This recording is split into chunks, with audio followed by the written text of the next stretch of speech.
Ladies and gentlemen, welcome back to Cheat Code Jiu-Jitsu. Jeff here again. We're still working through the Kesa Gatame position. We've gone through a couple submissions already, and today we're going to start in with one of my favorite submissions that is also not one of Chris's favorite submissions. It's called a compression choke. So for those of you who are Metamoris fans, if you watch the fight between Josh Barnett and Dean Lister, this is how Josh tapped Dean. Dean at that time hadn't been tapped out in competition in like 15 years or something like that. Incredibly high level competitor, and Josh was able to tap him out with this. So it looks like it shouldn't work. It looks like you should be able to get out of it, but it really is a very brutal, very effective choke. But it's also really unusual, so we'll spend some time working on the mechanics of the move, how you set it up, and how it actually works so that you can figure out how to put the little cheats on it to get the finish and tap the guy out. Stay tuned. So let me show you what the compression choke is going to be, and then let's take some time to walk through how it works. So we're in our Kesa Gatame position. We got our good position. I'm going to weave my hand under, bring this hand up, lock my hands together, and then I'm going to squeeze up, put the pressure on, and I get the tap. When I say that this is a compression choke, you have to understand how compression chokes work, because they're very different from most other chokes in jiu-jitsu, catch wrestling, whatever you want to call it.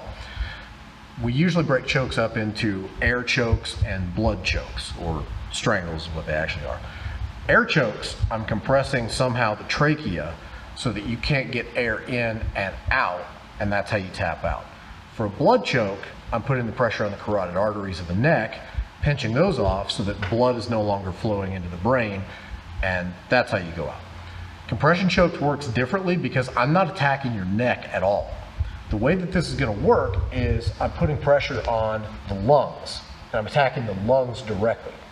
So I'm going to put a lot of body weight on top of him, and I'm going to compress down, and essentially this is going to work like you're getting attacked by a boa constrictor. They wrap around you and they squeeze, and then what they do is they wait for you to exhale, and then they just ratchet tighter. You don't get the space back. And you exhale again and they ratchet tighter, and that's how they kill you. We're using the same principle on a compression choke. I'm putting body weight down so that he cannot inhale. He can exhale, but when he does, his lungs are going to collapse. My body weight is going to fill that space, and then his lungs can't expand anymore, so he can't breathe in. And then he's going to exhale again. It's going to get a little smaller.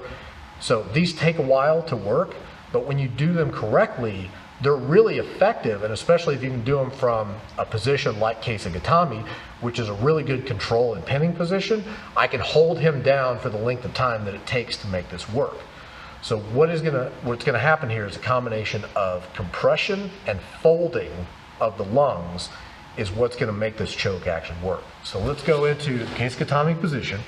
So we're gonna round the head, leg underneath. I've got my arm right, or my hand right here at the knee. 12 o'clock leg, 9 o'clock leg, leaning into it. Now when I have my butt up and I lean into him, there's a little bit of compression choke that comes on there because I'm already putting pressure down in his chest, but it's, for most people, it's not going to be enough to tap. Huge size difference, somebody on bottom who's inexperienced, they might tap because it sucks, it's not fun, but that's not usually enough to finish. So if he's got the full grip, we're going to use the chalice lock or something like that to either tap him out or get it open.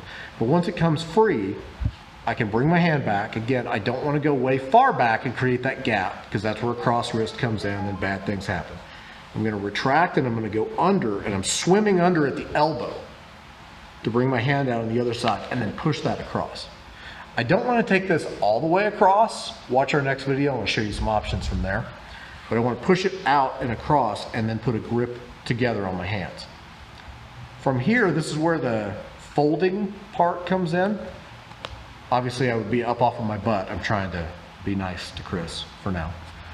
But what I'm going to do at this point is I'm going to rock back. Now what people do wrong is they focus this all on the head, and that's why people a lot of times think it's a neck crank, because they come out here and they try to bend this guy up like that. Now I might get that, but if I fold him up here, it's not going to do anything to limit his hips, and it's also not really going to do a whole lot to fold up his lungs, which is where I actually want the fold to be. I want him bending right here, right across the sternum. So I do that by locking this up, going here, and then I'm going to lean back into him just a little bit and then I'm just going to move my hips forward towards his head and bend. And now what he ends up with is he's actually bending right around the vertebrae that are right under here. I've got all my body weight balanced here on the side of his chest, which is pushing down into those ribs. And then because I'm bending and folding him like that, it's making it so it's tough for him to inhale, it's tough for him to exhale, and everything just goes black eventually. Now when you get this live, this is something to pay attention to, is how long it takes. It takes a while. You may have to hold this for 10 seconds, you may have to hold it for 20 seconds, you may even have to hold it for 30 seconds against a really good guy. People miss this a lot of times because they get in here and they start cranking on it, the guy hasn't tapped within about 5 to 10 seconds, and then they figure, okay, this isn't working, I'll just let go. You have to hold it for a long time.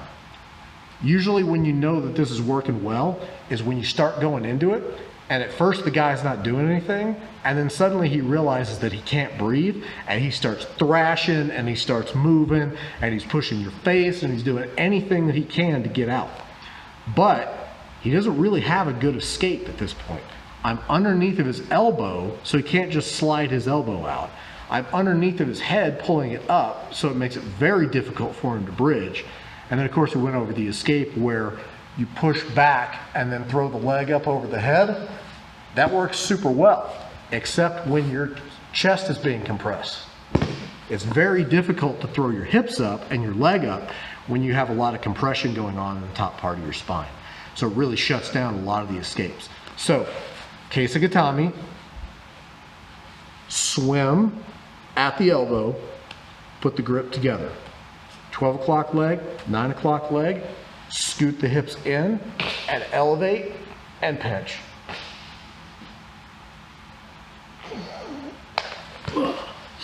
That's about how long it'll usually take, something like that.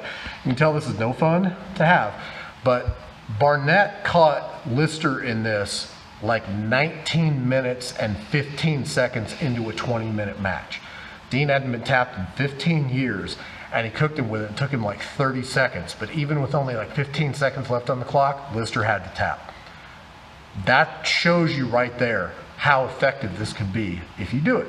But it takes some time, you gotta cook the guy, you gotta let it work, and as soon as you feel him thrashing, that's a good sign to you that the compression choke is working the way it's supposed to. So it's a really good, effective move. Your training partners are going to dislike you intensely for throwing this in, because it's certainly not a fun one for them to experience, but it is very effective. So if you like the video, make sure you smash and destroy that like button. It really helps me out a lot to spread the videos out across YouTube and keep people watching them.